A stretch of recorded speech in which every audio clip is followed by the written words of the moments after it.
Now we are going to discuss parallel shifting of vectors. If I have vector A and I have shift this vector here, there will be no change in this vector. अगर किसी vector को आप उसके parallel आगे shift कर देते हो तो उस वेक्टर में कोई भी चेंजिंग नहीं आएगा. अगर मैं इसको यहाँ भी कर दूं तो भी कोई भी चेंज इस वेक्टर में नहीं आएगा. अगर मैं इस वेक्टर को यहाँ लेके आ जाऊँ, there will be in this vector. Similarly, if this is vector B and मैंने इसको शिफ्ट करके यहाँ कर दिया, there will be no change in this vector. Clear? If there is a force of 10 Newton here and I have shifted this force here of 10 Newton, there will be no change in this force.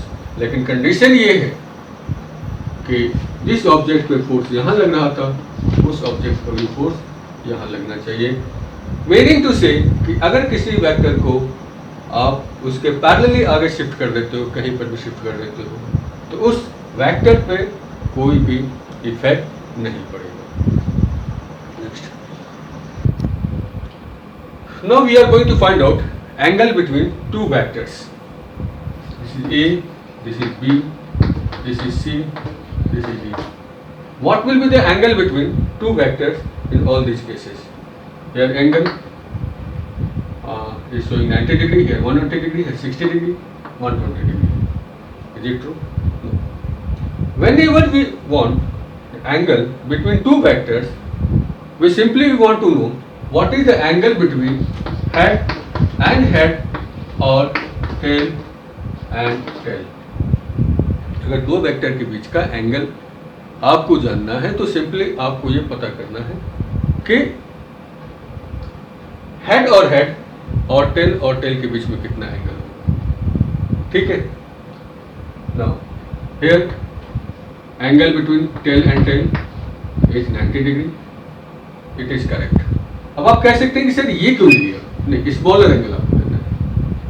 Similarly this angle is 120 degree, but it is the angle between head and tail.